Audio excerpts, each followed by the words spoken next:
having some good old emission issues with this one right here. Wasn't passing emissions. Every time the client would go to put in gas, you gotta keep clicking. That's just tiring. But as you know, anytime you see this good old emblem right here, 10 times out of 10, this thing about wanna be back on the road. Don't you worry your little pretty ponytail. But initially the client tapped in, wanted to get a diagnostic because they had like some leaking coolant, and it was telling me they had this issue with this not being able to get that check engine light off. That's first and foremost, and having a pesky issue with pumping gas. You know, that lets you pump not at maybe like a gallon at a time and shit. So yeah, man. Anytime you see this cap right here, don't overlook it. You're causing flex fusion. So my suggestion, you know, go between E85 and maybe 89 or 93.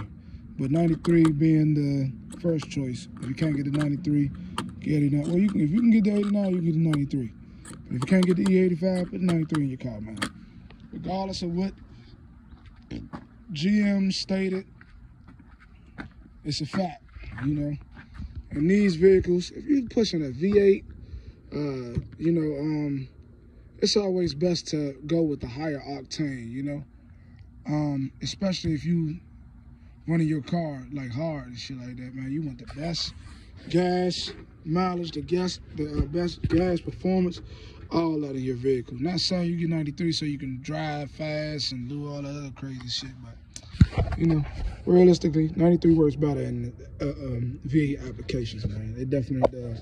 And some V6 applications that have like the turbos and shit like that, because your vehicle is burning more gas, you know, so it needs the higher octane to make it through. All right, now if you see that emblem right there, and you see this truck right here, you already know what time it is, man. Customer complaint today was they had a issue while pumping gas.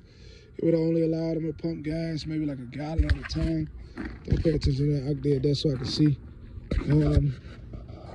Came here on the check engine light. We had some emission codes, I believe. Uh-oh. God damn it. These are pass codes. I didn't mean to hit that. Don't pay attention to that. Oh, we ain't got no codes going on right now because I cleared them by doing a sweep. But we had some emission codes. It was evaporating emission, large leak detected, and a canister code that came up. So of course, you know, I did a thorough diagnostic. After I did the diagnostic, I went ahead and told the customer the prognosis. So in this video, as always with my other videos, I'm just gonna give you a how-to, a step-by-step. First and foremost, you want to go ahead, open that cap to release any pressure or anything like that, because, you know, when you're up under there, if you're taking off, what I'm about to take off, you don't want to be, like, exposed to, like, any, no heavy vapors and whatever coming out that tank, because it's gas, you know. Some people can't handle the smell. I've been dealing with vehicles for a long time, even since I was a kid, you know. Had one of them weird obsessions with gas smells and stuff like that.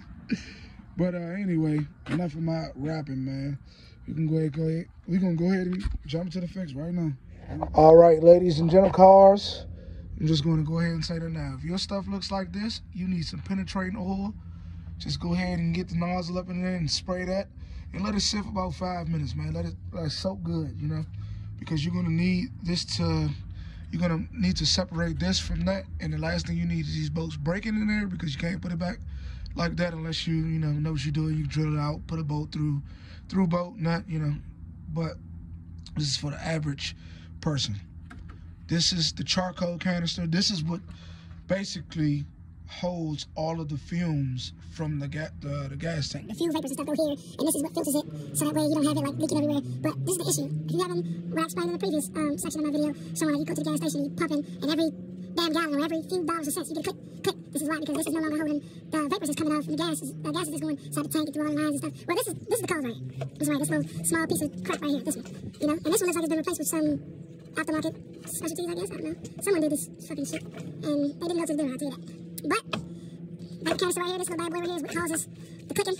And it's very annoying, but you know, it's a simple fix. I'm going to put the part number down in the description and all that. But back to this one. If you are changing this vapor canister, the charcoal canister, you definitely will need to, if your vehicle looks like this, or even if it doesn't, spray some penetrating oil up in there, or spray penetrating oil in there, and right here, you can loosen that bolt up, you can take it off, you ain't got to worry about stripping it, breaking it, all that good jazz, and then you're stuck with a whole other repair. Alright?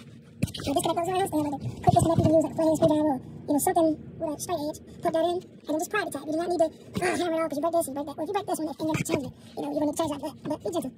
Alright?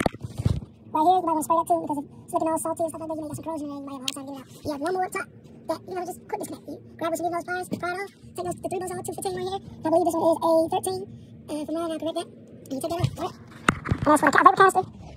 See this right here? It sits on this bracket right there.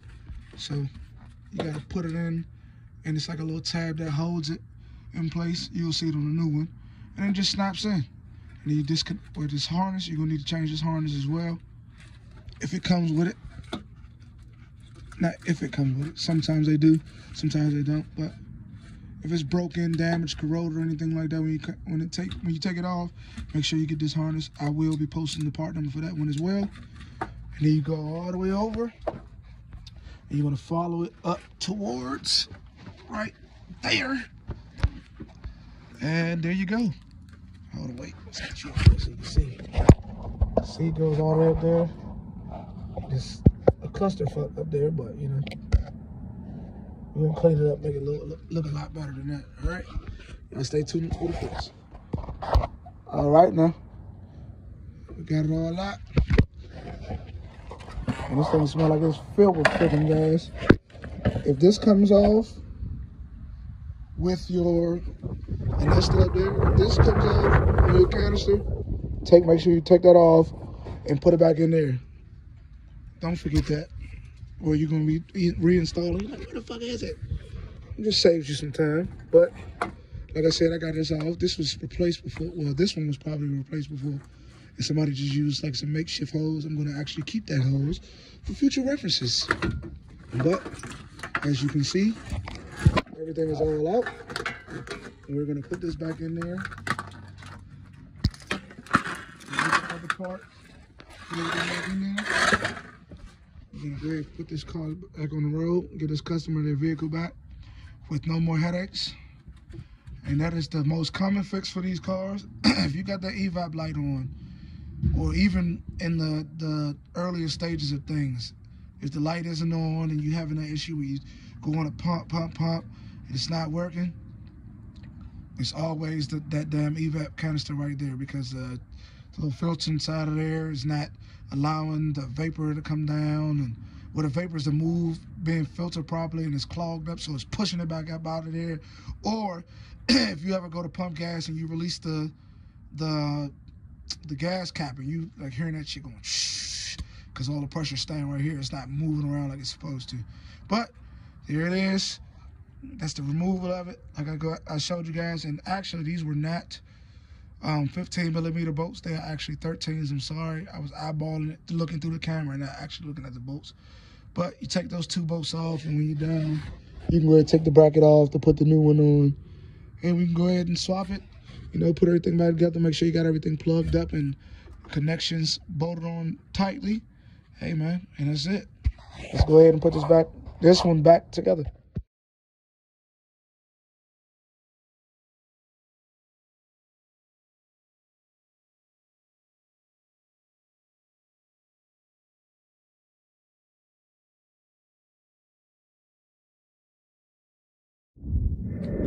All right, man. Typically, when you get this thing off, man, it might have a little bit of drips of gas in there or something like that. But when it's really broken, and you get, oh, this is the new, I'm sorry. And when you get it off, and if it's really broken and busted up, and you having that issue where the gas vapor is not escaping because it's still in here and it's not venting out like it's supposed to, you're gonna have that condition where it's, again, like the vapor's coming back, and you know, where they stand where they don't need to be, instead of like being moved around. or vent it properly, and then you're gonna have it coming back up. And when you have it coming back up like that, what happens? You go in the pump and it's clicking. You can't even, every cent, couple cent, right? So this one is filled with gas, causing that issue right there. So we already know that. I'm gonna go ahead and replace it with the new one. All right, part numbers will be in still pictures, and I will post them below. All right, and there you have it. This is the charcoal canister right here, and I believe it's PO 453. Nice and clean. Nice and clean. All done.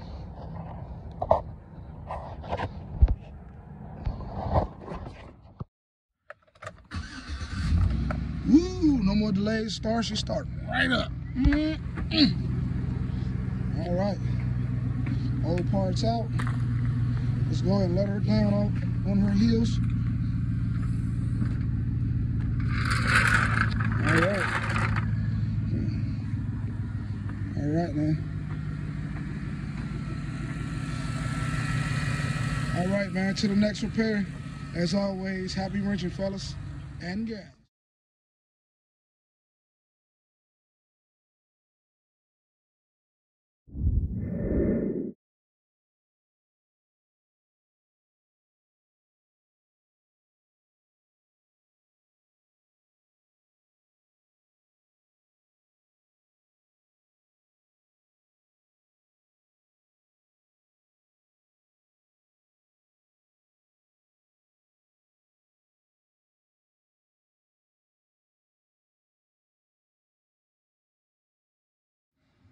Ladies and gentle cars, when you're working on cars, please take pride in what you do and know what you're doing.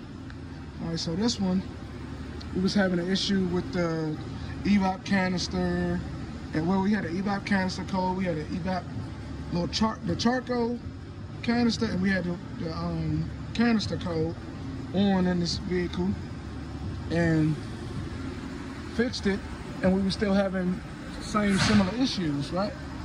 So I get it up on the lift so I can drop the tank. And apparently somebody replaced the fuel pump in this vehicle already. And when they replaced the fuel pump, they thought that this was a good idea to put it in between there, like this evap line, instead of routing it the way that it was intended to be, which is over top of this frame. This right here, it goes over top of the frame, and then it connects.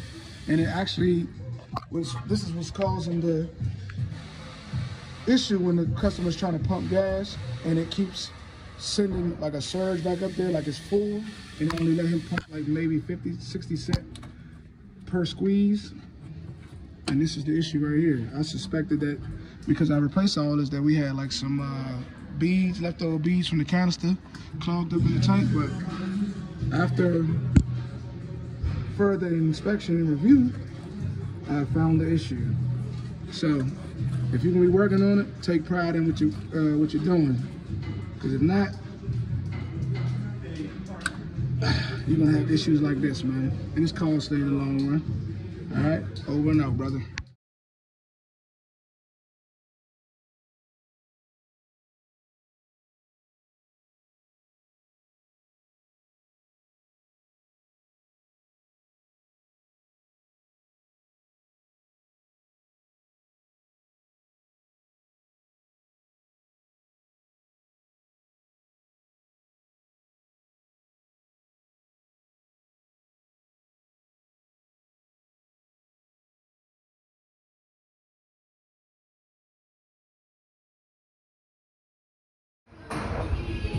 Better view. I'm just crazy shit.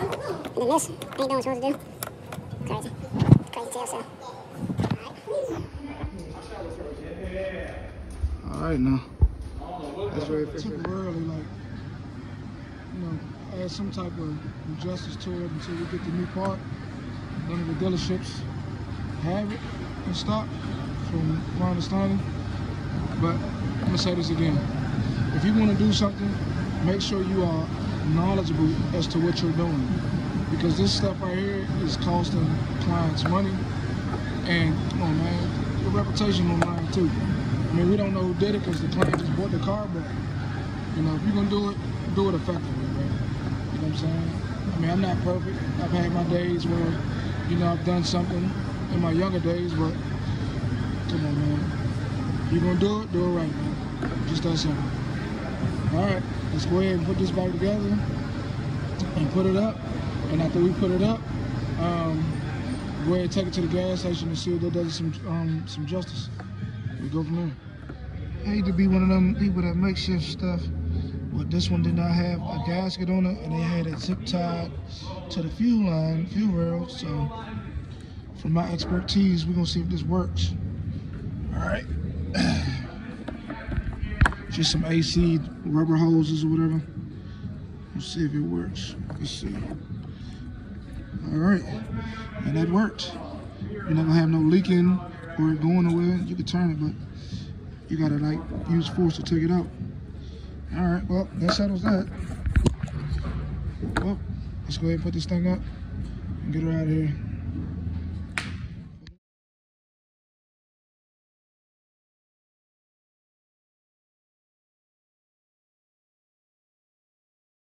All right, now we are at the gas station, and this is the prognosis. Well, I done already started pumping, so, but it hasn't clicked yet. And that right there fixes the problem. All right, now, as I say, if you can do something, do it right the first time, man. Coach K, and I'm out, baby. Flip a band to an 8, yeah. P been eating good, he need Versace on his plate. I got the grand, I dirty dance on Figaro. Out in the D, I move them bitches in the snow. Oh, what you know? I keep it proper, got it locking on the stove. I need about 24 show.